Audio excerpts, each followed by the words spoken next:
Tov. On va continuer Bezrat Hashem.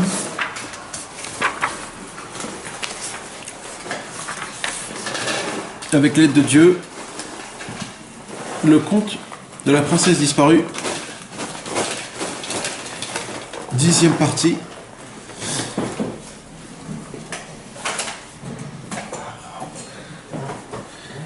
Salut, ça va?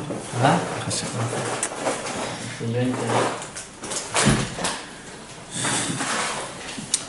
Donc, on était arrivé.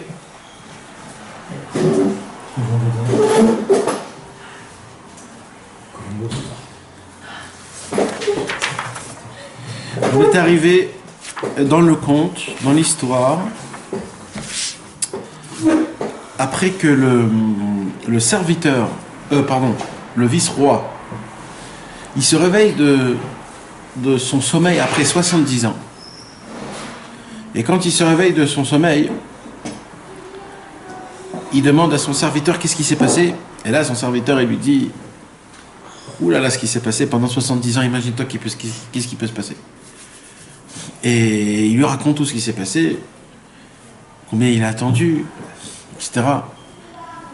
Et comme quoi la princesse disparue elle-même, elle est venue vers lui et qu'elle a essayé de le réveiller plusieurs fois et qu'elle a beau essayer de le réveiller, de tout faire, de le secouer, de le bouger, elle pleurait, elle a supplié, elle a demandé, elle a essayé, elle a tout fait. Salut. Et bon, mais malheureusement, il ne s'est pas réveillé. Le vice-roi ne s'est pas réveillé. C'est privé ce soir. Et Oh. Et là, il fait attention à une chose de très spéciale, comme quoi il y a un foulard par terre. Et là, il dit, c'est quoi ce foulard? Et il lui raconte comme quoi la princesse disparue a raconté toute son histoire. Il lui a écrit sur le foulard tout ce qui s'est passé, qu'elle est venue, etc., etc., etc.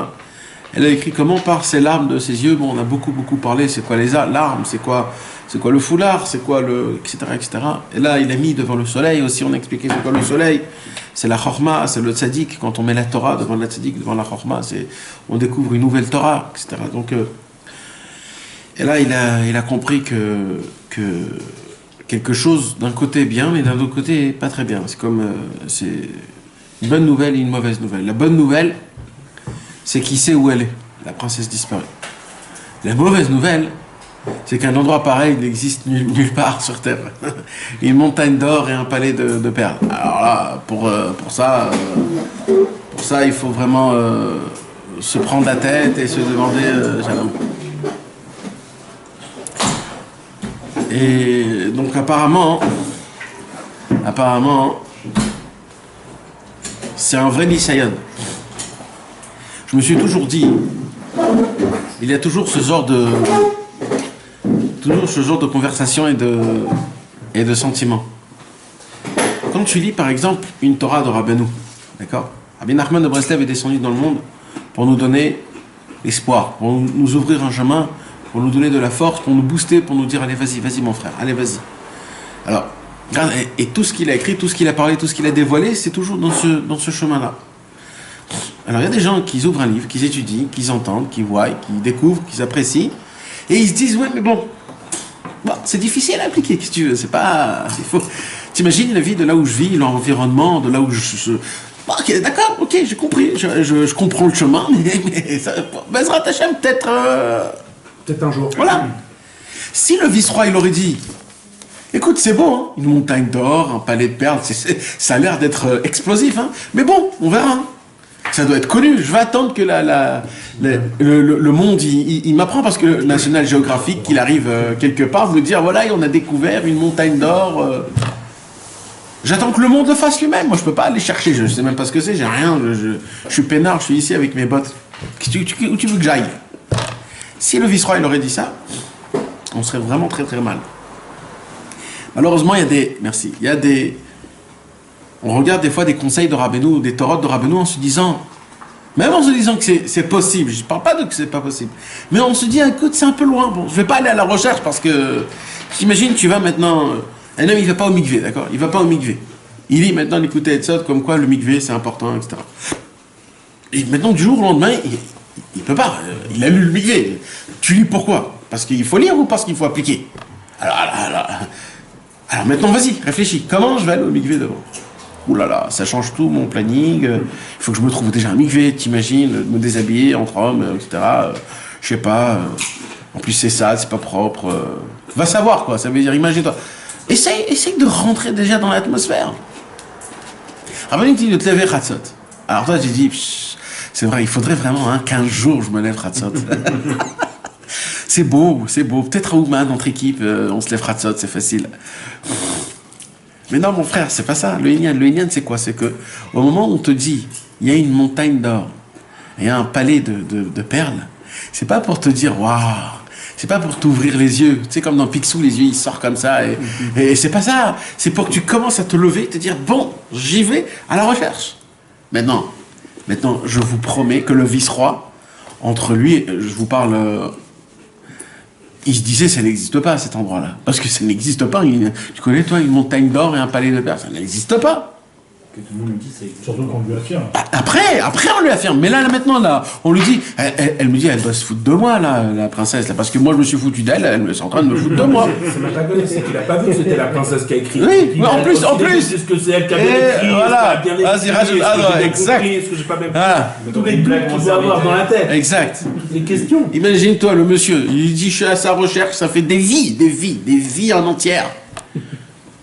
Et maintenant, elle se fout de moi. Elle se fout de moi, vas-y, va me rechercher, va me trouver. Bien sûr qu'il aurait pu se dire ça et se répéter, etc. Mais c'est ce qu'on se dit aussi. Vadaï.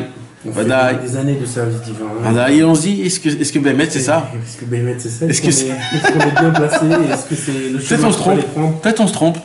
Peut-être qu'il faut faire autrement. Peut-être on se trompe. Les gens... Bon, écoute, c'est un vrai travail, mais qui sont... Mais lui, il s'est dit non. Et croyez-moi, matériellement et spirituellement, il avait toutes les raisons de ne pas y croire. Parce que Bémet, il a fait une grande gaffe, quoi. Deux fois, on lui a demandé 2 choses, et les 2 choses, il les a pas appliquées. C'est-à-dire, vraiment, le monsieur, c'est un vrai nul, quoi. Le mec, il est vraiment nul.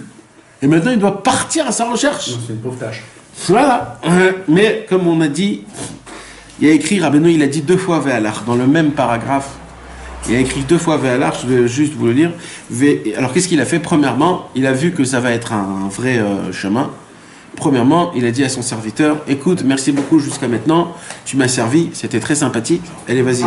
Salut frère, Koltou, Litrot, je te laisse tranquille et j'ai plus besoin de toi. Et il a laissé tomber son mécharet. On a dit, c'est quoi le mécharet? Le mécharet, c'est les passions du corps, le corps. Ouais. C'est tout ce qui est ce monde-ci, c'est les manières, l'otmanique, les habitudes, le petit café le matin, le petit thé l'après-midi, pour les Anglais, et etc., quoi. Et chacun, il a ses habitudes.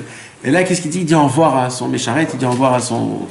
Parce qu'il sait que s'il va prendre le mécharet, c'est impossible de découvrir. Impossible. En malas. Pourquoi? Parce que c'est lui, il va venir, il va te dire...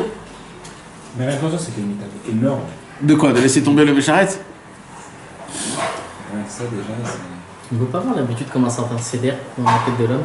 Et donc d'avoir un certain céder, c'est pour avoir une ligne directoire. Si, c'est possible. Mais tu sais, c'est quoi le problème? C'est au moment où il y a un céder, tu crées un chemin pour le Yetzirara, que le Yetzirara, il va maintenant s'occuper à ton nouveau céder. Tu le fais rentrer dans ta ligne. Quand tu te laisses un petit peu dans les mains de Dieu, plus ou moins, dans les mains de Dieu, en provisoire, le Yetzirara, il ne connaît pas le chemin, et en improvisant, et c'est plus dur pour lui de t'attaquer. Alors c'est certain qu'il faut un mini céder, mais vadaï.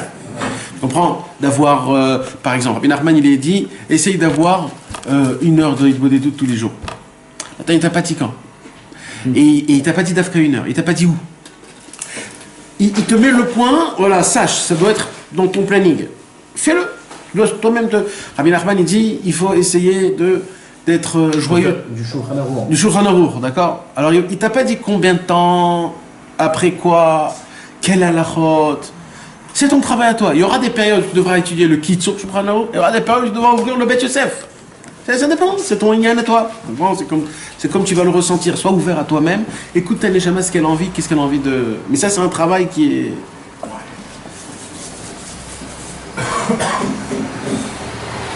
Tu sais, au sujet que tu as parlé du Mécharet, du serviteur. Alors, on a beau se dire, il a laissé tomber, c'est un très grand travail. D'accord ? En vérité, c'est faux. Une fois, tu avais une belle phrase, tu avais dit, c'est donner le guet à celui. D'accord, mais c'est pas, je te parle pas de ça là. Là, je te parle d'un vrai tzaddik. C'est pas ça. Là, il a dit au Mécharet, dégage. Tu sais ce que ça veut dire, dégage? Ça veut dire, je prends plus attention à ce que tu me dis. Ça veut dire quoi? Ça veut dire, le matin, je me réveille, j'ai besoin de mon café. C'est ça qui te dit le Mécharet. C'est quoi un Mécharet? Sans que tu le demandes, il te prépare. Voilà, monsieur, Mécharet, le café. Maintenant, c'est quoi ton travail à toi? Il laisse tomber le Mécharet. C'est-à-dire quoi, il laisse tomber le Mécharet? C'est des passions, en fait. C'est tes habitudes du corps. C'est ta zone de confort. Voilà, là où t'es confortable. exactement. Si t'as pas, tu te sens pas bien, si tu commences à être... C'est quoi de dire au Mécharet dégage? C'est de continuer à voir les envies, mais c'est pas aussi... Parce que le travail du Mécharet, c'est quoi? C'est qu'il vient et qu'il te les amène vers toi. Alors, tu comprends? Tu dois pas trop te casser la tête, ça vient tout seul. Toi, ton travail à toi, c'est de pas prêter attention à ces choses-là. T'as envie d'un café? Mais c'est dans l'honora. Y a pas kol tov shalom. C'est pas trop de faire, trop de rester collé au inyan. D'avoir des envies, toujours on a des envies. Tu peux pas du jour au lendemain Mais c'est de pas s'attacher, de pas dépendre, de pas trop faire de ça un inyan. Tu comprends? Trop faire. Et toi-même, tu essayes. Quand t'as un plat, il manque du sel. Je te dis pour... Non, et pas parce que c'est une mortification ou alors une tava. Dis-toi... Ouais, pourquoi pas, on va goûter sans le sel. Laisse-toi. Ne sois pas trop avec tes habitudes, avec tes plaisirs que tu sais que c'est que comme ça ou comme ça. Mais la vie fait que ce que tu dis, c'est le cas. C'est-à-dire, quand je dis la vie, c'est Dieu. Ça veut dire, t'as des fois des zones de confort. On a guide le café, mais on peut prendre n'importe quel exemple dans la vie. Et on prend le café, il y a des jeunes dans l'année où tu peux pas faire autrement de toute façon. Même si tu veux, tu peux pas. Donc tu te casses malgré tout. Et il y a plein de zones. Donc en fait, même si tu veux pas, t'es obligé de le faire. Ouais, il y en a que quand ils n'ont pas leur café, c'est le jour de jeûne, ils pleurent leur mère. Parce qu'ils ont tellement l'habitude, c'est tellement une zone de confort pour eux, ils sont tellement installés là-dedans. Quand ils sortent de ça, c'est pour eux, pour toi un café c'est rien. Pour eux, c'est comme si ils ont fait toute la Méditerranée à la nage. Non, ce que je dis, ça veut dire, c'est vrai, mais ce que je dis, c'est que des fois, et on va dire la plupart du temps, dans la vie, le bon Dieu, il fait en sorte que tu peux pas vraiment t'attacher à ce que tu as. Non, c'est vrai. Nahon. Et ça, c'est grâce à la Torah. C'est grâce à la Torah quand on applique la Torah. Exact. D'accord, le Shabbat. Pas avant. C'est mincha. Plein milieu de la journée. Imagine-toi. Et plein de choses, t'as raison. C'est ça le cadeau d'Akadosh Baruch Hu. Mais... Savoir s'arrêter, de ne pas être dépendant. Mais quand même, il y a toujours des petits trucs. Il y a toujours des petits... C'est d'Afka la paracha de la semaine qu'on a lu. Vi'item Kdoshim ki Kadosh Ani. C'est quoi Kadosh? C'est quoi Kadosh? Il n'y a écrit aucun Inyan. C'est quoi Kadosh? Normalement, la Torah, elle devrait me le dire. Hein? Qu'est-ce qu'il y a? Non, mais je te parle dans la Torah, moi. La Torah, elle te demande soit Kadosh. Alors la Torah, elle doit me dire, ça veut dire quoi? Kadosh? Non? Normalement, c'est ça? Soit saint. C'est quoi ça, Hachem? Et pas écrit. Tout le secret, c'est ça. La Torah, elle te dit comme ça. Alors oui, il y a 613 mitzvot. Justement par rapport à Kippour. Non, pas du tout. Pas du tout. Parashat Kedoshim, c'est après Kippour. C'est Acharemot Kippour. Kedoshim, c'est après. Cette semaine, oui, il y avait Acharemot et Kedoshim. Acharemot, c'est Kippour. Et Kedoshim, après, c'est toutes les choses qu'il ne faut pas faire. Ne faites pas comme ça, ne faites pas comme ça. La Torah, elle dit, c'est un sav de la Torah, ce qu'il dit Nathan. C'est une mitzvah, qui est un kadosh, car je suis saint, moi. Voilà. Vous serez saint. C'est une obligation du juif d'être saint. Voilà, ça fait partie des 613 mitzvot. Dans moi, Tornit. Exact. C'est quoi? Je fais comment? C'est comme si je te dis, je sais pas moi, deviens ingénieur. Je fais comment? Deviens astronaute. Mais il peut pas mettre ça avec les corbeilles. Non, mais non, pas du tout, ça c'est à part. Les korban, c'est des autres mitzvahs. Il y a la mitzvah aussi de Kadosh. C'est-à-dire que même dans ça, il y a une marque loquette d'Echlam, parce qu'on ne sait pas ce que c'est être Kadosh. Nahon. Les tzadikim entre eux, ils sont. Nahon. C'est pas du aussi du mariage, ça veut dire c'est être saint, etc. Non, mais ça, c'est pas être saint. Ça aussi, c'est des ordonnements à part. La mitzvah d'être saint, c'est à part. C'est deux choses différentes. C'est deux choses, pas une seule chose. Alors oui, ça s'appelle des saints, mais là, il y a une mitzvah spéciale d'être saint qui ne dépend pas des autres choses. C'est d'être saint. Oui. C'est quoi la santé? Alors, c'est quoi la santé? Alors, le pshat, c'est quoi? Qu'est-ce qu'ils disent, les sages? Les sages, ils disent, la sainteté, c'est quoi la sainteté? C'est quelque chose qui est kadesh et atzmecha bamutar lach. Ça veut dire quoi? Il y a un truc qui est spécial. C'est vrai que la Torah nous a donné l'environnement, comme tu as dit, de ne pas être trop dans ce monde-ci. Shabbat, Mincha, les jeûnes, Pessah, d'un coup une semaine sans le pain. C'est toujours ça. Jamais tu pourras être encastré dans ton confortable. Voilà, un vrai Gaulois, pas un Gaulois. Comment s'appellent les Français très forts, les Français, un vrai bourgeois. Les vrais bourgeois qui ont leur truc, qui sont de père en fils, ils ont leur truc. Bon. Un vrai noble. Voilà. Alors, exact. Et la paracha Kedoshim, elle te dit quoi? Elle te dit, avec tout ça, ça ne suffit pas. La potence. C'est ça le chidouche de la paracha Kedoshim. C'est avec les sites, et c'est ce qu'on va étudier Bezrat Hashem, parce qu'on n'a pas encore commencé le cours, on va commencer Bezrat Hashem, c'est que il y a un secret que la Torah, avec tout ce qu'elle te dit, c'est pas comme ça qu'on devient Kadosh. T'as beau appliquer toute la Torah, mais t'es pas encore Kadosh. Pas Kadosh. Voilà. Et la Torah, elle te dit, avec tout ça, il faut que tu sois Kadosh, mon frère. Ah bon? Mais attends. Plus que toute la Torah. Alors, et c'est quoi Kadosh? Comment on peut être saint? Alors, la Torah, elle te dit, voilà, il faut que tu aies dans ton cerveau une sorte de...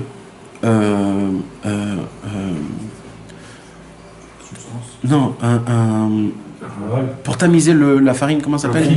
Un filtre. Il faut que tu aies un filtre, que tu puisses avoir le détectage dans ton cerveau de dans ta vie, c'est quoi qui t'attrape et qui te rend un gros pépère. Et cette chose-là, même que c'est permis, parce que c'est permis, la Torah elle te permet. Comme par exemple la Torah elle te dit, quand un homme, la Torah elle te dit, tu as le droit d'être avec ta femme. D'accord, 2 semaines tu as le droit d'être avec ta femme, 2 semaines c'est interdit.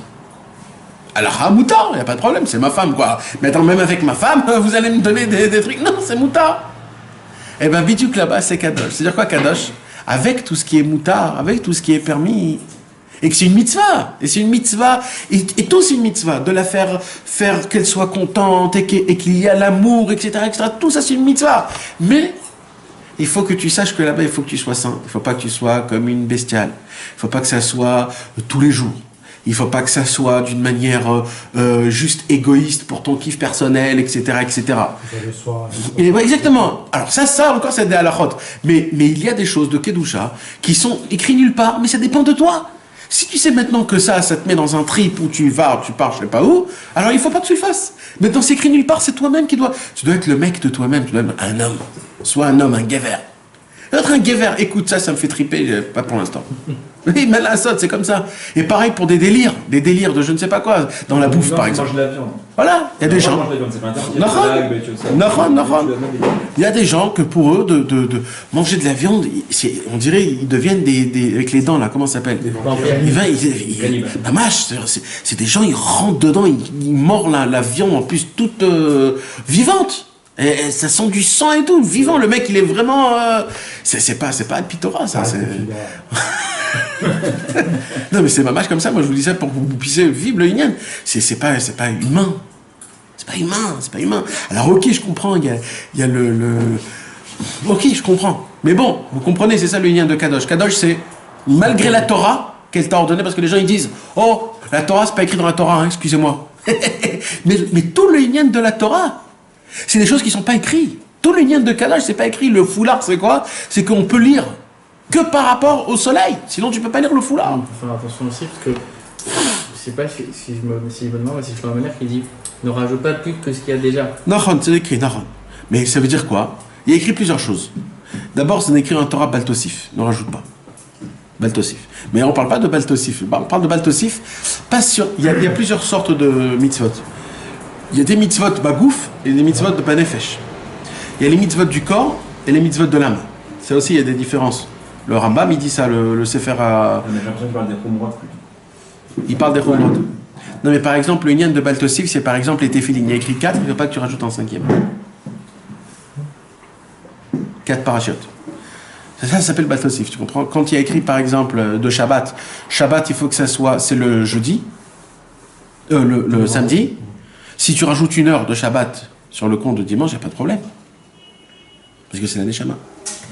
Il y a Inyan Dafka de rajouter et de faire rentrer Shabbat un peu vendredi un peu plus tôt et le sortir plus tard. Donc là aussi tu peux dire Baltosif. Non, là c'est Inyan de Neshama, c'est mitzvah. Ce qui est dans le corps mamage, l'application dans le corps, oui, il y a Inyan. Les titites, tu rajoutes 5 canfot, Baltosif. Ouais. C'est comme ça, parce que c'est le corps, c'est des mitzvot de corps. Les mitzvot de Neshama, il n'y a pas de problème de rajouter. C'est comme ça, c'est des klalim dans les comment on compte les Inyanim. Il ne faut pas que ça fasse dans la trace. Il faut pas que ça soit trop un Inyan de.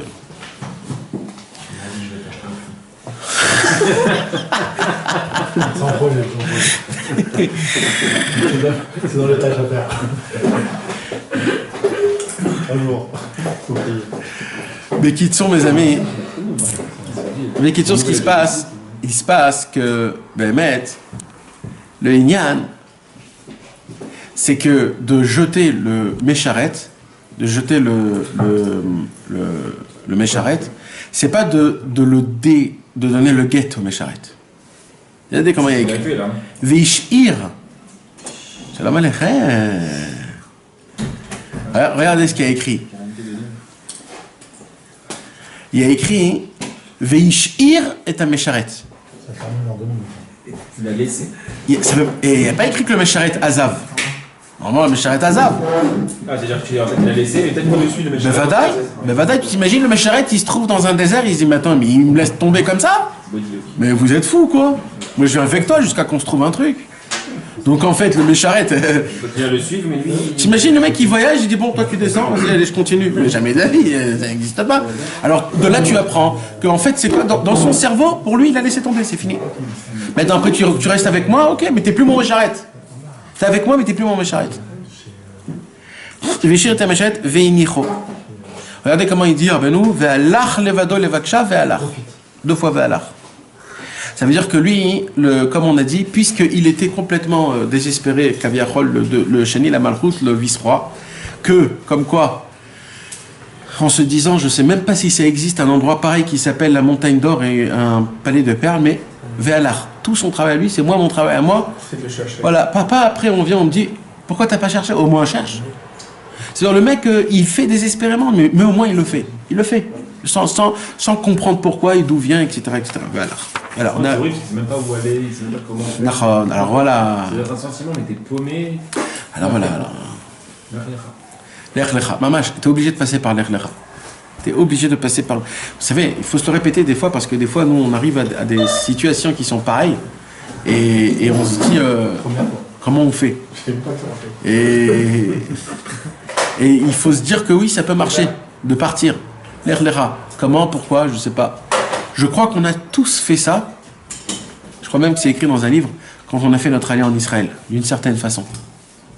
Quand on est venu en Israël, d'une certaine façon, on est allé un petit peu paumé, un petit peu, d'une certaine façon. En se disant, je sais pas, on a laissé nos parents derrière, nos copains. Ouais, tu t'es, dans une certaine situation, tu te dis, c'est pas ordonné, Bekit Source. Je l'ai pas fait d'une manière où tout est comme il faut à la perfection. Je suis obligé de...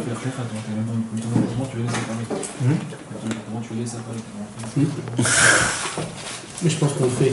Ça serait plutôt de la famille. Ouais, je pense qu'on l'a fait. Non, mais oui, ça c'est certain, ça c'est certain. Quand tu sors de tes habitudes, et tu sais pas qu'est-ce qui va t'attendre.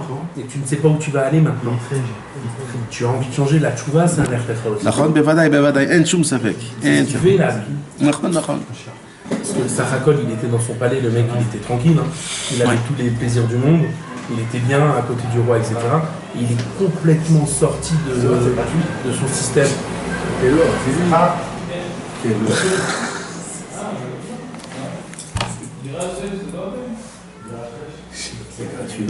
Il a pris le sac.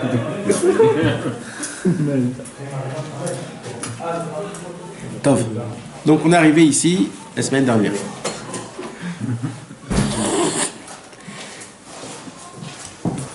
Valach levaksha kama shanim. et il a laissé tomber le serviteur, et là, il va à sa recherche de nouveau. C'est la 3e fois. Kabachani. Plusieurs années. Il va à sa recherche. Écoutez bien maintenant ce qu'il a écrit. Veishev Atzmo, il a pesé son esprit, il s'est remis en question, mais il s'est mis à réfléchir, il s'est dit, Shebevadai Baishuv, Lo Nimtza Ar Shel Zahav ou Mivtzar Shel Margaliot. C'est certain que dans un endroit habité, là où il y a du monde, dans la ville, c'est certain que là-bas il n'y a pas une montagne d'or et un palais de perles. On a fait beaucoup de bruit. Pourquoi? Car lui, il était un expert dans la carte du monde, dans la géographie. Valken Eler Elamid Bariot. Donc, je vais aller dans les déserts. Tu sais, il dit ça au bout de quelques années? Ouais. Non, au début. C'est au début. Quand il commence à jeter, D'accord. Il a raison, c'est au bout de quelques années qu'il dit ça. Non. C'est le mot, il a été dit comme ça, mais ça ne veut pas dire ça. Ça veut dire qu'il est parti la chercher plusieurs années. Et quand il est parti la chercher plusieurs années, il a parti la chercher en se disant avant.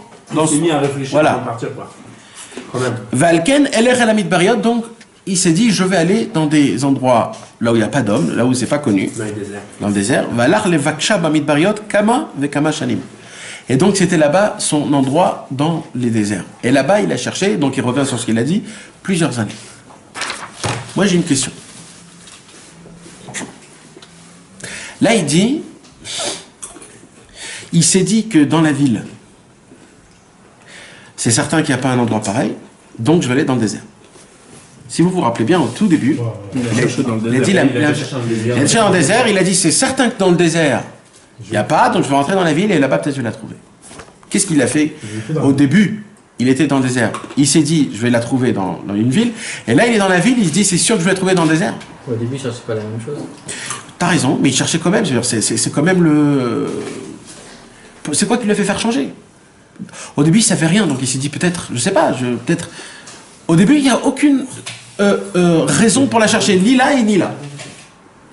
Là, il fait une sorte d'idéologie qui est inverse. C'est une vara. Il fait une svara. Et je comprends pas pourquoi au début, il dit je vais aller dans un Ishuv, et là il dit je vais aller dans un Midbar.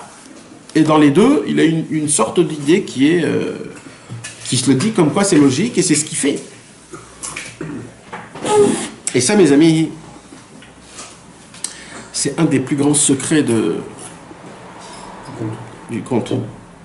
De toute notre vie et du chemin de Rabbi Nachman surtout. Dans le Sichot Haran, il y a une conversation numéro 286, Reshpevav. Et là-bas, Rabbeinu, il nous parle de quelque chose de très fort. C'est quoi la chose de très fort? De base, Rabbi Nachman, il nous apprend, il nous donne un conseil. C'est écrit pas que dans Sichot Haran, c'est écrit dans l'Écouté Moran, c'est écrit dans Chaim Moran, c'est écrit dans beaucoup d'endroits. Et il dévoile, Rabbi Nachman de Breslev, un nouveau chemin qui s'appelle le chemin de la Tfila, Torah Tfila.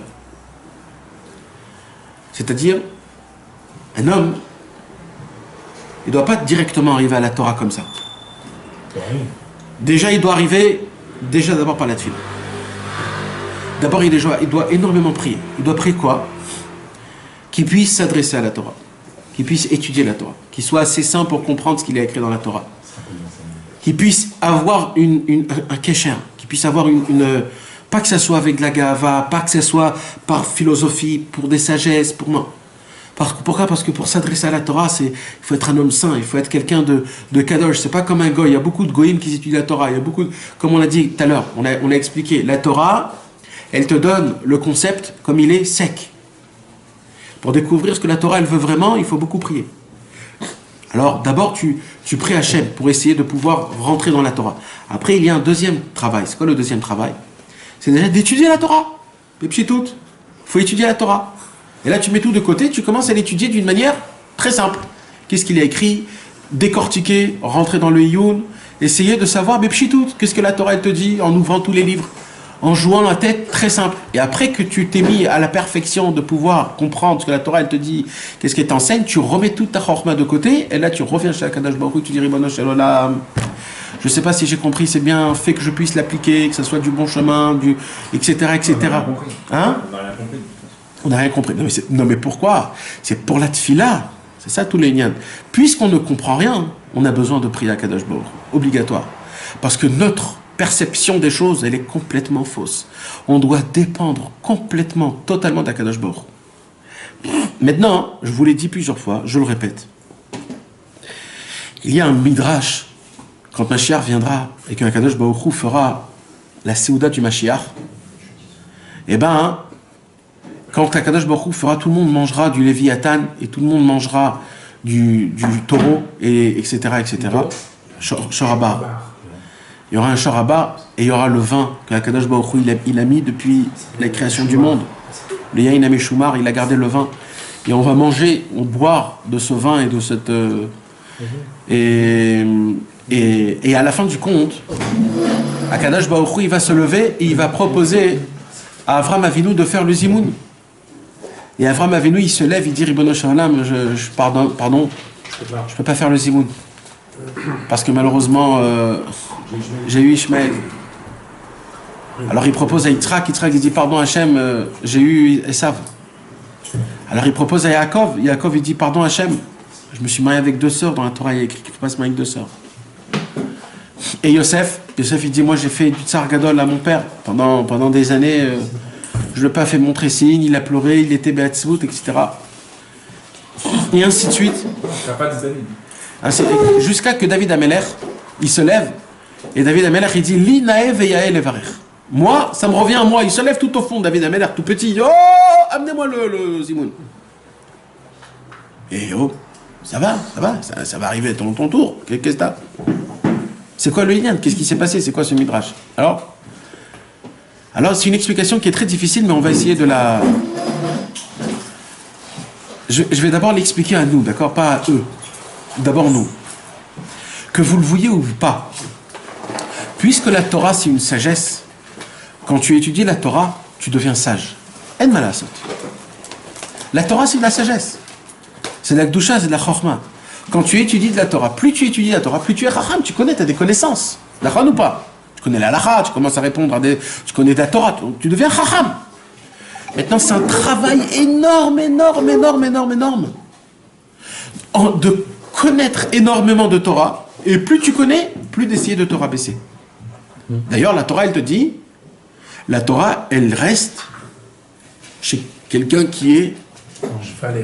Voilà. Comme par exemple, le Har Sinaï, c'était le plus petit. Moshe Rabbeinu, c'était le plus petit. La Torah, elle ressemble à de l'eau. Il se voyait le plus petit, Moshe Rabbeinu. La Torah, elle ressemble à de l'eau, et écrit, là où tu la mets, elle descend en pente. D'accord? C'est autre. Toute l'union de la Torah, c'est comment on peut conserver la Torah. Plus un homme il est humble, plus la Torah elle est conservée en lui. C'est comme ça le Inyan.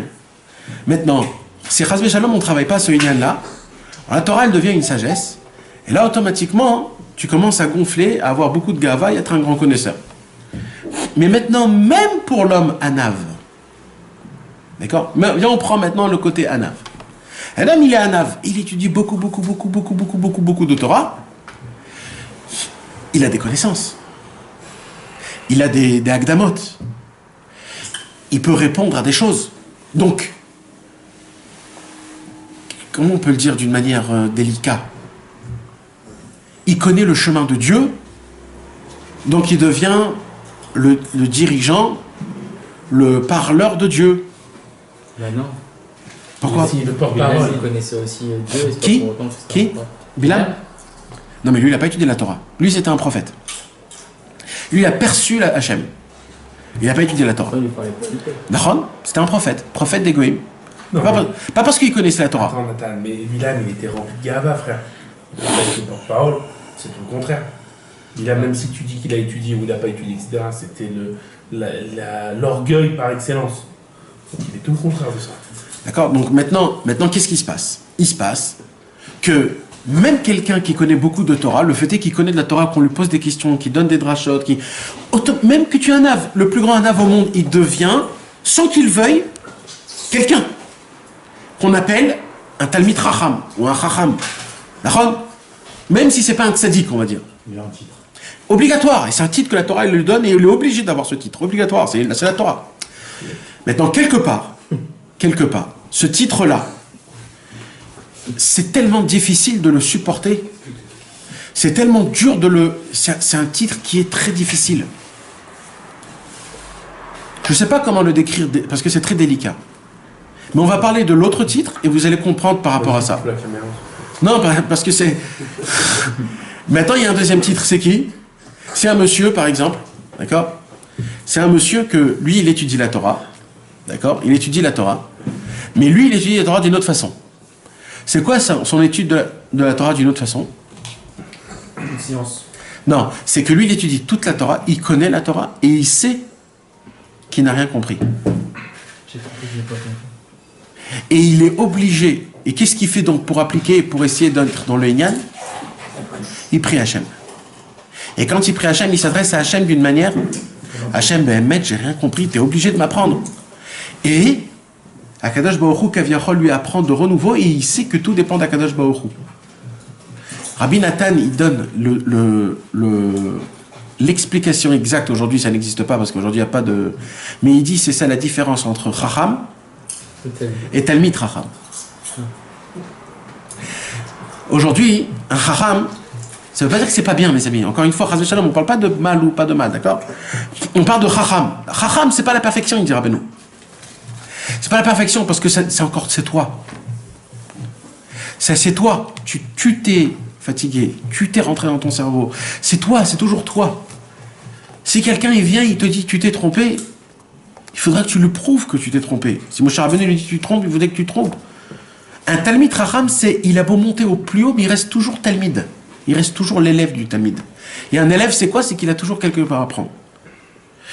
Il dit comme ça, Rabbi Nathan, Avraham, Yitzhak et Yaakov, et Yosef Hatzadik, et tout cela, c'était des Chachamim. Ils ont appris la Torah. Ils ont étudié la Torah. C'est pas de leur faute, parce qu'à l'époque, il n'y avait pas encore le lien de la Tfila. Mais David Amelech, avec toute sa tzadikout, il est venu chez Akadosh Baruch Hu, il a dit, Ribono shel olam, moi je suis pas comme Avraham, Yitzhak et Yaakov, que ils ont découvert Akadosh Baruch Hu. Eux, c'était des tzadikim, comme on peut même pas s'imaginer, ils ont tout fait. David Amelech, il dit, moi je viens, Ribono shel olam, en tant que mamzer. On me dit que je suis mamzer, je sais même pas si je suis un mamzer ou pas. Depuis tout petit, on m'a dénigré, on rigole sur moi, ma femme elle rigole sur moi, mes enfants ils sont contre moi. Moi je viens comme ça, en total dévouement envers toi, Ribono shel olam. Mais là il écrit les Teilim. C'est pour ça qu'il dit, Akadosh Baruch Hu, il dit, qui a le mérite de faire le zimoun ? Qui peut me faire cette bracha là ? Tu veux savoir dans le Crétorion ? Qui ? Personne peut. Parce que vis-à-vis de toi, tu es tellement grand Hachem, personne peut. Mais il n'y a que moi qui peux. Pourquoi il n'y a que moi qui peux ? Parce que moi, de base, je te dis que je suis un zéro. Et que je dépends tout de toi. Et tout ce que j'ai, ça vient de toi. Donc, eux, tout ce qu'ils ont, ça vient de eux-mêmes parce qu'ils se sont fatigués. Mais David Amelech, lui, tout ce qu'il a fait, c'est venu par Hachem. Il a demandé par Akadosh Baruch Hu. J'imagine que ça, c'est un Teilim. Tous les Teilim. Ça, c'est tous les Teilim, ils ont été créés comme ça. Et toute la différence entre David Amelech, c'est pour ça que quand David Amelech il est venu, qu'est-ce qu'il a fait David ? Il a fait le Teilim sur tout le Chumash. Il y a 5 livres de Teilim sur les 5 livres de Chumash. Il a fait Torah ou Tfila. Il a créé le Torah ou Tfila. Il a créé que malgré que tu étudies tout, prends un Shulchan Aruch. Étudie le Shulchan Aruch. Un Talmid Chacham est à côté de toi, il dit, mais attends, je comprends pas. Il faut prier, oui, quand on a des problèmes. Mais je vais pas prier pour étudier la Torah, je comprends pas. Casse-toi la tête. Bien sûr, c'est ton travail à toi, il n'y a pas écrit nulle part. Voilà, j'apprends, il faut se lever le matin, il faut regarder, voilà, c'est écrit, qu'est-ce qu'il y a de plus que ça ? Alors quoi, que tu veux l'appliquer ? Mais t'es fou, quoi. Mais réveille-toi, mais casse-toi, mais... Exactement, et t'es fainéant, alors étudie le Moussar pour pas que tu sois fainéant. Ça c'est quoi ? Ça c'est l'union de soi-même. Rabbeinu il dit, écoute mon frère, aujourd'hui, à l'époque je sais pas, mais aujourd'hui, d'accord ? Aujourd'hui, le service divin ne va pas comme ça. Parce que même la Torah en elle-même, tu ne peux pas l'appliquer de manière qu'Akadosh Baruch Hu il veut que tu l'appliques si tu ne passes pas par la tefila. Tu peux appliquer la Torah, mais si tu l'appliques en avançant la tefila avant, c'est beaucoup plus beau et ça brille énormément. Ce que tu vas faire, le titre que tu vas mettre sur toi tous les jours, Si tu le fais avant, Ribono Shel Olam, fais que mon tzitzit que je mets, ça puisse te faire du narat, du plaisir. Et que grâce à ça, je peux te glorifier. Et que grâce à ça, je me sanctifie pour toi. Quand tu dis ces paroles-là, qui prend même pas 30 secondes, le tzitzit que tu fais dans le ciel, ça brille beaucoup plus que quand tu le mets sans prier avant. Et c'est ça tout le travail de Tfila, Torah, Tfila. Rabbeinu, il dit, moi, j'ai créé un nouveau chemin. À l'époque, il y avait Torah ou Tfila. C'est quoi Torah ou Tfila? C'est la Torah et la Tfila. Quand tu n'arrives pas à appliquer, tu fais la Tfila. Il dit, Rabbeinu, moi, je devance. Moi, je dis Tfila, Torah, Tfila. C'est le korer. C'est le sandwich. C'est quoi le sandwich? D'abord Tfila, après Torah, après Tfila. Tfila, comment étudier la Torah, comment comprendre. Et après la Tfila, c'est comment appliquer. Et tout commence par ça. Alors il dit comme ça. Vous savez c'est quoi un Yishuv? Un midbar? C'est quoi un midbar? Un midbar, c'est là où il n'y a rien. Un midbar, c'est il n'y a pas d'eau, il n'y a pas de arbre, il n'y a rien dans un midbar. C'est quoi un midbar? Quand un homme il est dans un midbar, qu'est-ce qu'il fait? Il prie Hachem. C'est qui prie Hachem? C'est des gens qui n'ont rien. Hachem, voilà, je te pose, voilà ma main, je tente ma main, donne-moi s'il te plaît, donne. Et c'est quoi un Yishuv? Un Yishuv, c'est quand il y a des toilettes, comment ça s'appelle, il y a des égouts, c'est une mamlacha en entière, c'est une sculpture. Il y a une macolette, il y a un mikvé, il y a du hashmal, il y a comment ça s'appelle, tout ce qu'il faut pour une...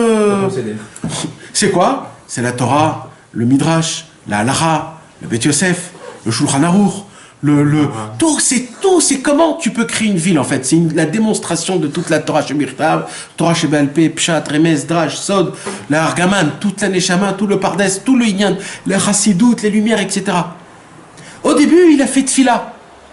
Au début, le vice-roi, il a fait la Tfila. Après, il a fait la Torah, le Yishuv. Et après qu'il a fait la Torah, il s'est dit, je repars dans le Midbar, Torah, Tfila, Torah. C'est ça tout le Inyan. Maintenant que j'ai fait Torah, Tfila, Torah, Tfila, Torah, Tfila, là je peux trouver le truc. Mais tant que je passe pas par ça, parce que regardez comment c'est beau. Quand il était dans le Yishuv, c'est là où il est tombé 2 fois. Il n'est pas tombé dans le Midbar. Dans le Midbar, il n'est pas tombé. Dans le Yishuv, il est tombé. Il y a une très grande Torah. Vous vous rappelez de quoi je parle, de quoi? C'est où qu'il est tombé 2 fois dans le sommeil? C'est quand il était dans la ville. Quand il était dans le Midbar, il n'est pas tombé. Il y a une très grande Torah du Baal Shem Tov. Il y a une très grande Torah du Baal Shem Tov qui dit comme ça. Il dit, on a vu dans toute la Torah un moussag qui s'appelle Torah Lishma ve Torah Shelo Lishma. D'accord? De la manière d'étudier une Torah Leshem Shamaim, et il y a malheureusement une façon de Torah Shelo Lishma. Comme c'est écrit dans la Gemara, Zacha Na'aseh lo Sam Chaim, lo Zacha Na'aseh lo Sam Avet. Il y a des possibilités d'étudier la Torah et que la Torah elle devient une vitalité, et il y a la possibilité que la Torah devient elle-même un poison. Il dit le Baal Shem Tov, mais par contre, on n'a pas vu que dans la Tfila, il y a Tfila Lishma et Tfila Shelo Lishma, et on n'a jamais vu que la Tfila, elle peut devenir un poison. C'est un rédouche quand même. La Tfila, c'est tout bon. La Tfila, tu peux pas tomber, parce que même si tu te trompes, c'est quoi la Tfila? Si tu dis Hachem, Hachem, je suis handicapé, je bégaye, je connais rien, je suis pauvre. Tu vas Qu'est-ce que tu vas me reprocher? Que je suis pas beau, que je pue? Je viens vers toi pour ça. Par contre, un monsieur qui est dans une ville, dans sa maison, avec des toilettes, là quand il se salit, va te doucher. Quand un homme est dans la Torah, il étudie, il a des connaissances, etc., etc., quand il n'applique pas, on lui donne une baffe. On dit, mais pourquoi toutes ces connaissances? Applique, la Torah, c'est pour appliquer, pour la Vodat Hashem. Donc, mais, on est obligé de passer quand même par là-bas, mes amis. Parce que ça doit être Tfila, Torah, Tfila. Tu dois comprendre que c'est quoi qui peut te faire sortir. La Torah toute seule, elle ne peut pas te faire sortir. Il faut que tu entoures la Torah d'une fila avant et d'une fila après. Et c'est mamash comme ça. Et on peut l'expliquer aussi de la même manière. C'est quoi? C'est que 2 fois le temple a été détruit. D'accord? Ça a été les 2 fois où il a dormi le vice-roi. Et maintenant que 2 fois il a dormi le vice-roi, 2 fois le temple, il s'est dit, malgré que 2 fois le temple il a été détruit, et bien quand même je recherche la princesse disparue dans le Har HaMoria, dans la montagne d'or et le château de perles. Ça veut dire on est à la recherche du 3e temple.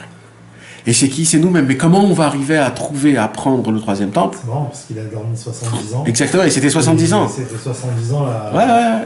Entre le deuxième. Ouais. C'est Mamash les deux temples, et on est à la recherche du troisième temple. Maintenant, tout se fait comment? Que par la volonté, par l'élanguissement. Et ça, c'est des choses que... Donc, mes amis, tout l'union... Maintenant, c'est quoi l'union de la Torah, de la Torah? C'est que malgré tu étudies, malgré tu apprends, malgré ton cerveau, il fonctionne, je te dis, c'est pas toi qui as compris, c'est Akadosh Baruch Hu qui te l'a donné. Vous savez, Rabbeinu, il a dit une Torah, la Torah 101. Non. La Torah de la Rachmanout, avec la grande et la petite. La 105. La Torah 105. Ouais, la Torah 105. Rabbeinu, il dit là-bas, il y a une possibilité d'étudier la Torah d'une manière spirituelle ou pas. Ça veut dire quoi? Il y a étudié la Torah niveau matériel. C'est quoi le niveau matériel? De te casser la tête. D'essayer de comprendre. Et c'est ce qu'on te demande. Mais il y a une manière de te dire, waouh, si j'arrive pas à comprendre, alors oui, il faut que je me casse la tête. Mais c'est d'abord parce que je suis pas allé au milieu aujourd'hui. Il faut que je fasse teshuva avant. Il faut que je supplie à Kadosh Baruch Hu. D'ailleurs, la Gemara, elle nous raconte que Rabbi Nechunia ben Akana, avant de rentrer dans le Beth Hamidrash, il faisait une prière avant et il faisait une prière après. Exactement. Et il y a la prière avant et il y a la prière après. T'en connais beaucoup des gens qui font cette prière. C'est à l'école. C'est Bitul Torah, ils disent. Moi, j'ai entendu un jour une dracha en entière pendant 2 heures d'un grand Rosh Yeshiva que cette bracha, il faut la faire le premier jour où tu étudies et avant que tu meurs, tu fais la Modéani et Fanera. C'est-à-dire une fois dans ta vie, tu fais cette bracha. Parce que s'il fait la dracha en 2 heures. C'est Bitul Torah. Non, mais il a montré comme quoi c'est comme ça, etc. Et la preuve, etc. C'est dans ça que tu tombes. Mais tu sais comment c'est difficile? Parce que quand tu apprends quelque chose, tu étudies quelque chose, regarde par exemple, chacun dans le travail de chacun, dans le marchef, chacun dans son travail, d'accord? Il y a une certaine chorma qui se cache derrière. C'est-à-dire, si tu vas d'après le critère que je t'ai donné, tu vas réussir. Si tu vas par un autre critère, tu vas pas réussir. D'accord? C'est normal.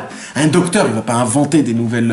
Il y a des règles. Il y a des règles. Tu peux pas aller contre le règlement. Quand la Torah, elle te donne des règles, elle t'explique, etc. Tu connais. Si tu te casses pas la tête, si tu révises pas, tu pourras pas... Nachon et le Nachon. Le secret de Rabbi Nachman, c'est de recevoir tout par la prière. Rabbi Nachman, il te dit, tu peux tout avoir, mon frère, sans la prière. Tu peux l'avoir. Tu peux avoir ta parnassa sans la prière. Tu peux avoir tes habits sans ta prière. Tu peux avoir ta femme sans ta prière. C'est le monde. Tu peux tout avoir par la prière. Il dit, mais sache, combien c'est beau, combien c'est énorme si tu arrives tout à recevoir que par la prière. Comment? En priant pour tout, mamache. En priant pour tout, pour tout. Tu continues ta vie normale, juste prie avant. Fais pas ce que par la prière. Alors après, il y a des niveaux où tu fais plus rien et tu fais que la prière. C'est l'histoire qu'il y a quelqu'un qui a déjà pris douche, il lui disait, est-ce que tu as prié dessus? Ouais. C'est Rabbi Nathan. Il y avait le fils, je ne me rappelle plus c'était quel fils, ou un des élèves de Rabbi Nathan, il a écrit un pirouge sur le Sipurim Massiot, le premier Sipour, sur toute la sortie d'Égypte et Shavuot. Il a expliqué tout le premier conte, ce qu'on étudie, la princesse disparue, sur le Inyan de la sortie d'Égypte, les 40 jours qu'on a passé pendant, c'est tout le chemin, jusqu'à qu'on arrive à Shavuot, on a reçu la Torah, etc. Ouais. Et il a tout expliqué, il a envoyé ça à Rabbi Nathan. Rabbi Nathan, il a lu, il a dit, c'est très très très beau ce que tu as écrit. Mais est-ce que tu as prié sur ce chidouche? Parce que si tu n'as pas prié, j'ai même pas envie de le regarder. T'imagines? Ça veut dire, lui, il dépend pas de... Maintenant, un autre, comment il aurait dit ça? Il aurait dit, écoute, ça fonctionne bien, ça marche, mais mettre comme il faut, t'as bien dit, c'est bon.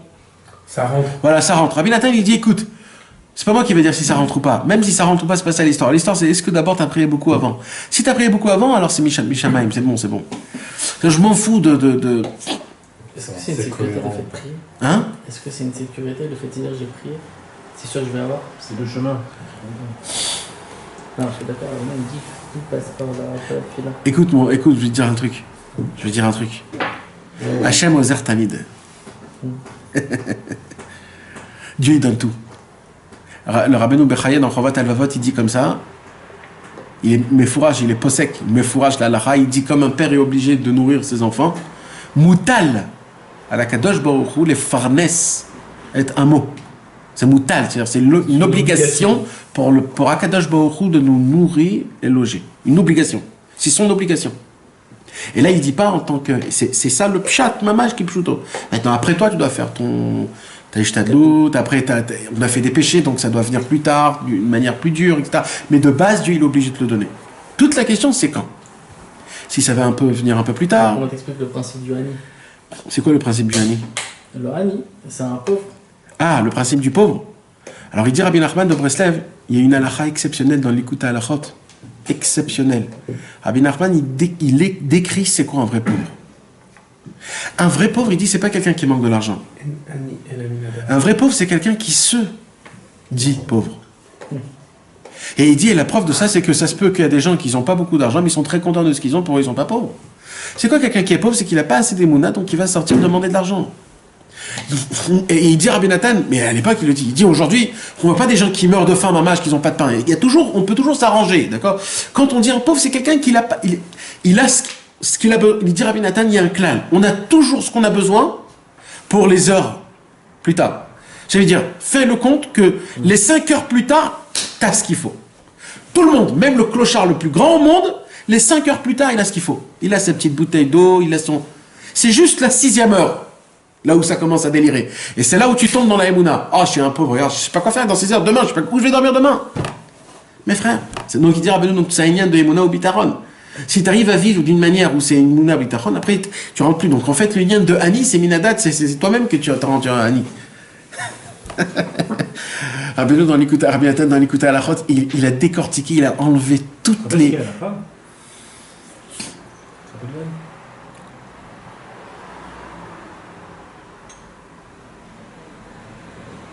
Non. C'est Baal-Chov.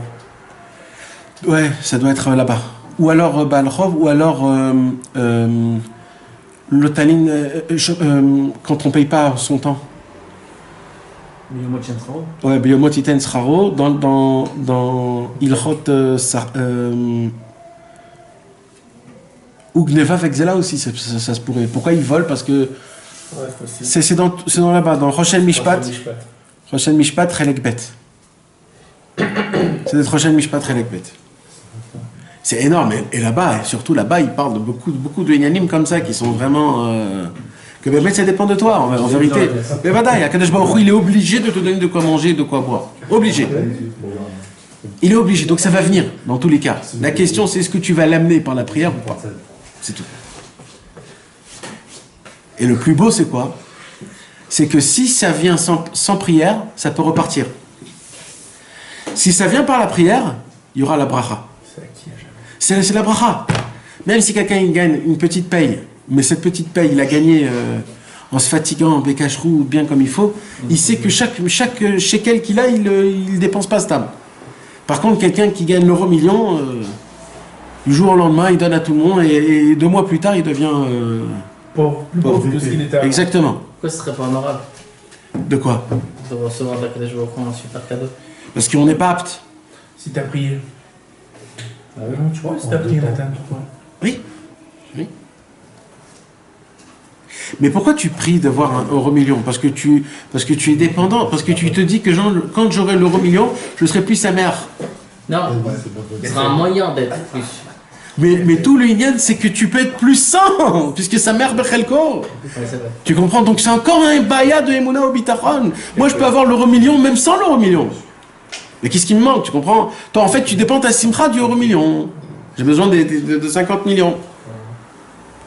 C'est pas ça le Inyan. Le Inyan, c'est de pouvoir être content. Et quand tu seras content de toi-même, là, tu gagneras l'euro million.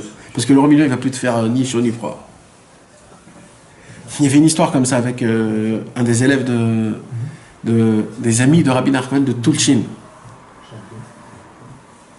Un jour, les amis, je ne me rappelle plus exactement, un homme, je ne me rappelle plus de son nom, Rabbi Mordechai mi Bucarest, un grand chassid Breslev.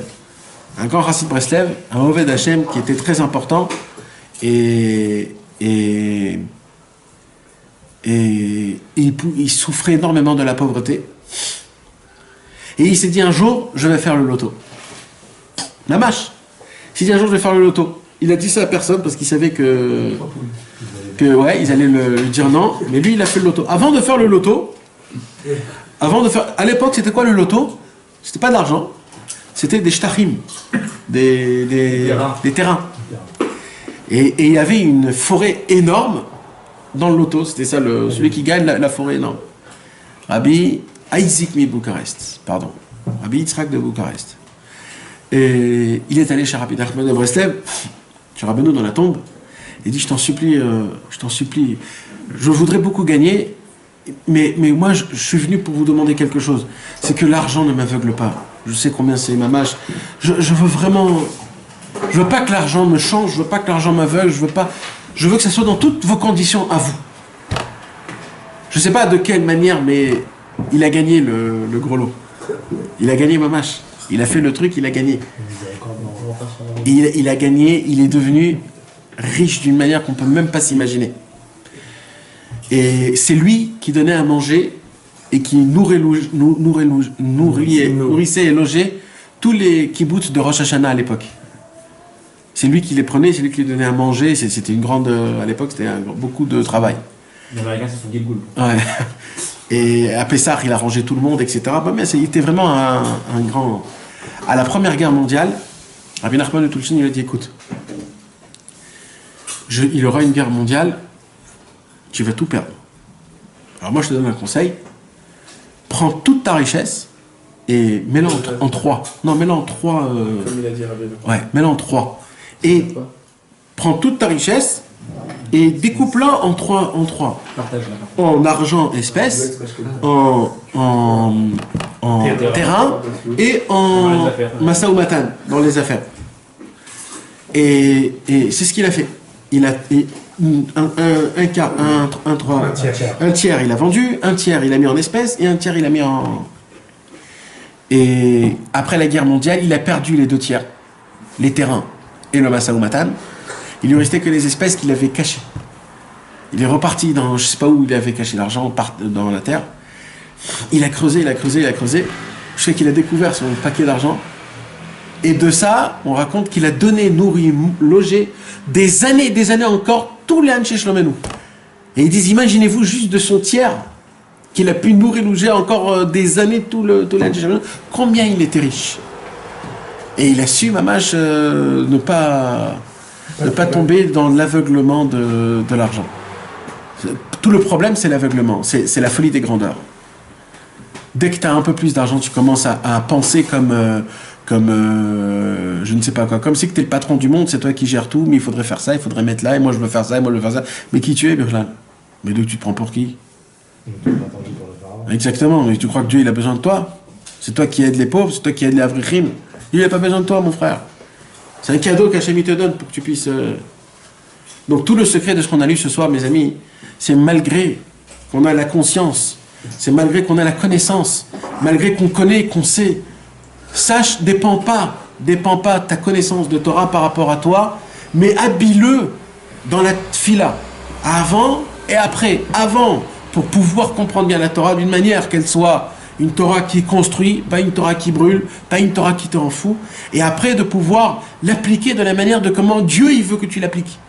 Et que toute connaissance, tout avodat Hashem, toute application doit passer par la tefila. Et pas juste parce que tu sais, parce que tu connais. Il y a des fois où tu dois passer par ça, et des fois par autrement, par autre chose. Pas toujours on peut savoir par quoi on passe. Des fois un homme, il faut qu'il étudie beaucoup d'halakha. Des fois il faut qu'il étudie beaucoup d'histoire. Des fois il faut qu'il étudie beaucoup de je sais pas, de Gemara ou de... Ça dépend, il y a des moments. Il y a des moments, on ne peut pas savoir, tout doit passer par la tefila, tout doit passer. Et c'est exactement ce qu'il a fait. Pour trouver la princesse disparue, pour Saneshama, pour trouver la montagne d'or, il a dû passer d'abord par les midbar, il a dû passer d'abord par la prière. Après qu'il a fait la prière, il a dit maintenant que j'ai prié, assez. Alors maintenant je vais rentrer dans le Yishuv, maintenant je vais rentrer dans la Torah. Et là quand il était dans la Torah, il a découvert tout. Il a découvert la princesse, il a parlé avec la princesse, il est rentré dans tous les chemins, on l'a tout découvert, etc. Après, il s'est dit là maintenant, je repars dans le Midbar. C'est pas parce que j'ai prié avant et que je connais la Torah que c'est fini. Maintenant je vais reprier. Je vais reprier. Vous savez, quand on cuit un plat de riz, Quand on cuit un plat, au début, le riz, il faut le brûler. Après, tu mets de l'eau. Après, tu le cuis. Après qu'il est cuit, il n'est pas fini. Après que c'est fini, tu as éteint tu ne peux pas manger tout de suite. Non, encore avant ça, il faut qu'il reste fermé pendant 5 minutes. Pourquoi? Pour que la vapeur puisse rentrer dans chaque grain de riz, pour que le grain de riz ne soit pas collé avec l'autre grain. Et après les 5 minutes qu'il a été fermé, tu peux aussi encore, il faut l'ouvrir et laisser encore 5 minutes ouvert pour que la vapeur maintenant elle sorte. Mais c'est pareil pour les pâtes, mes amis. Dans les pâtes, mes amis, quand vous faites un plat de pâtes, d'accord, quand vous le cuisez les pâtes, d'accord, après que c'est cuit, c'est pas terminé. Il faut jeter l'eau, il faut rincer les pâtes pour que ça. C'est des travails. Des fois, on croit qu'après qu'on a cuit, c'est fini. Les gens, ils croient qu'après que tu as étudié, ça y est, je connais. Mais non, mon frère, tu connais rien. C'est comme un homme qui veut faire la halakha. Il vient pour devenir un dayan. Il étudie tout le Shulchan Aruch. Il fait le mifran. Il connaît tout. Vous croyez que le Rav lui donne la Teuda? Le Rav lui donne pas la Teuda. C'est pas parce que tu connais le Shulchan Aruch que tu deviens un Rav. Va maintenant sortir et va commencer à te coller à un Rav pour voir comment il entend des questions, comment il répond. Il faut que tu aies les tripes. Il faut que tu ressens. C'est des choses qui ne sont pas écrites dans la Torah. C'est quelque chose que toi-même, tu dois le découvrir. Comment tu peux le découvrir? C'est que la Siyata d'Ishmael. La Siyata d'Ishmael, c'est que Akadosh Baruch Hu. C'est l'aide d'Hachem. Ça passe que par la prière. On est obligé toute notre vie de faire Tfila, Torah, Tfila. Tfila, Torah, Tfila.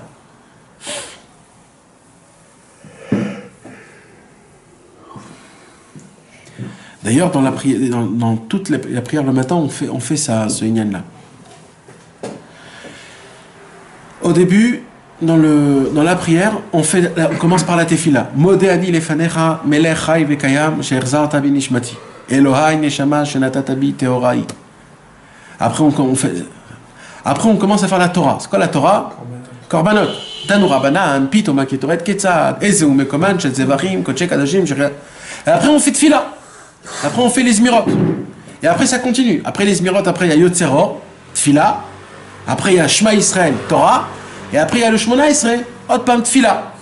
Après, encore une fois, Eloheinu velo avotenu, anatavo lefanecha tefilatenu. On fait le Tachanun. C'est quoi Tachanun? Tfila. Après, on fait Bet Yaakov, Tfila le David, Ashrei Uva Letzion. Ashrei Uva Letzion, c'est la Torah. Vani Zot Beriti. Beriti, Brit Torah. On dit des pasouks de la Torah.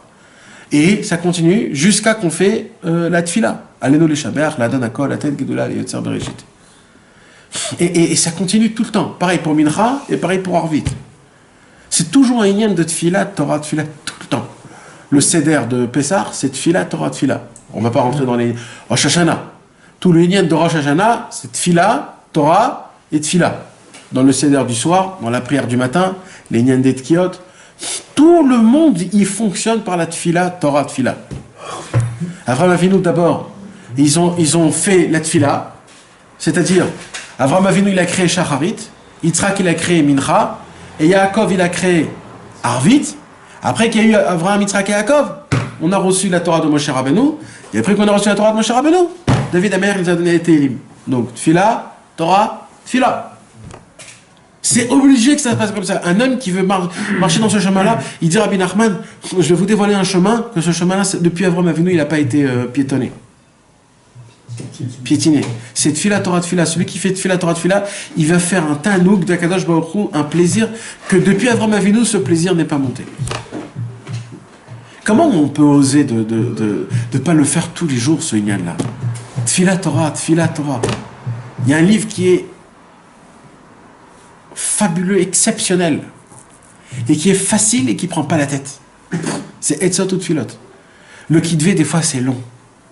Des fois, c'est long, le Kitvé. Mais Etzot ou Tfilot, t'as le conseil et la prière. Conseil, prière. Conseil, prière. Ça prend pas plus que 10 minutes. Pas 10 minutes. Mais imaginez-vous comment c'est facile. On est obligé obligé de prendre ce minag pour nous, parce que comment on peut passer une journée sans avoir le conseil de Rabbeinu? En plus, sur le Likutei Etzot, Rabbeinu il a dit Ne jamais passer un jour sans étudier le Likutei Tzad, c'est écrit dans l'Akdama. Et sur le Likutei Tfilot, Rabbi Nathan, il a dit un homme, il va donner des comptes le jour où il n'a pas fait du Likutei Tfilot. Donc c'est le livre que tu dois avoir dans ta poche tout le temps. Tu dois avoir 4 Etzot Tfilot. Un dans ta voiture, un dans ton bureau, un à la table et un à côté de ton lit. 4. Là où t'es, si t'as oublié, tac tac, t'auras Tfila. 5 minutes, 10 minutes, pas plus que ça. C'est très très important. Bezrat Hashem, que Akadosh Baruch Hu nous donne la force, qu'on puisse jamais dépendre de nous-mêmes et croire en nous-mêmes de manière qu'il n'y a que moi, mais tout dépend d'Akadosh Baruch Hu, Bezrat Hashem, et que c'est Akadosh Baruch Hu qui nous donne tout, et que tout passe par lui, et que quand j'ai besoin de quelque chose, je sois dépendant que par lui, même dans la spiritualité, Bezrat Hashem. Surtout dans la spiritualité, Bezrat Hashem Yitbarach. Comme ça, on pourra tous trouver la princesse disparue. Amen.